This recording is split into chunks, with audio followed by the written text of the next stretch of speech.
Huwag ka na lang kumibo at abot ka na lang ng bayad ng ibang pasahero para kunwari nagbabayad ka na rin. Manong, bayad po nila. Manong, bayad ko po.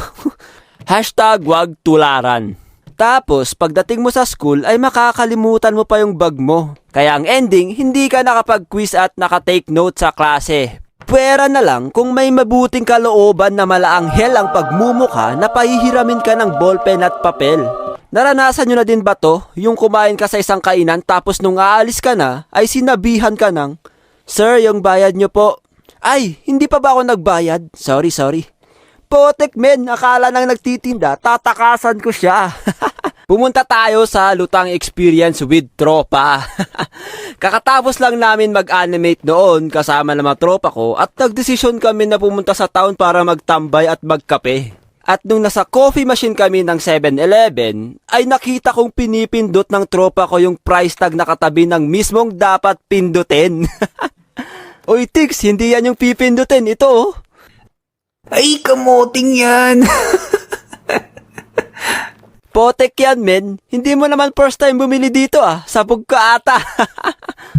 One time, lunch break namin ng mga tropa ko at nag-volunteer yung isa naming kasama na siya ang magtimpla ng juice. At habang nagkwekwentuhan kami, ay nagulat kami nung nilagay ng tropa namin yung juice sa kanin niya. Men, ba't mo nilagay yung juice sa kanin mo? Ay, shucks, sakala ko sabaw, men. Potek yan, men. Ginawang sabaw yung juice. Isa ka ng ganap na animator, boy. Isang requirements yan para maging isa kang ganap na animator, men. Dapat may experience mo maging sabog. Meron pa yung time na lahat kami lutang nung nagkakape kami magkakasama. Nagtataka kami, ba't tumatawa yung isa naming tropa? Uy, boss, kape yata yan ni Jen. Ha? Kapit niya ba to? At nung ihigupin sana ni Tix yung kape niya, ay nagtaka din siya.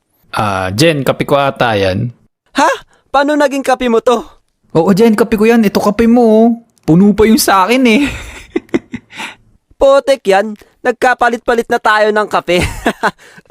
Ito na ba ang tinatawag nilang indirect kiss?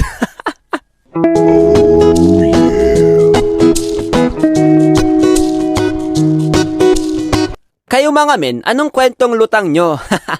Thank you nga pala kay Tix at Boss Edorian Kun dahil pumayag silang makakolab natin sila. Check nyo mga channel nila, malulupit yung mga yan.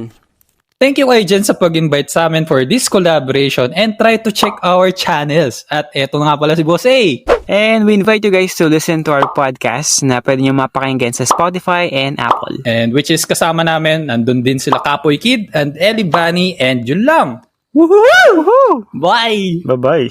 Ellie, bala ka dyan.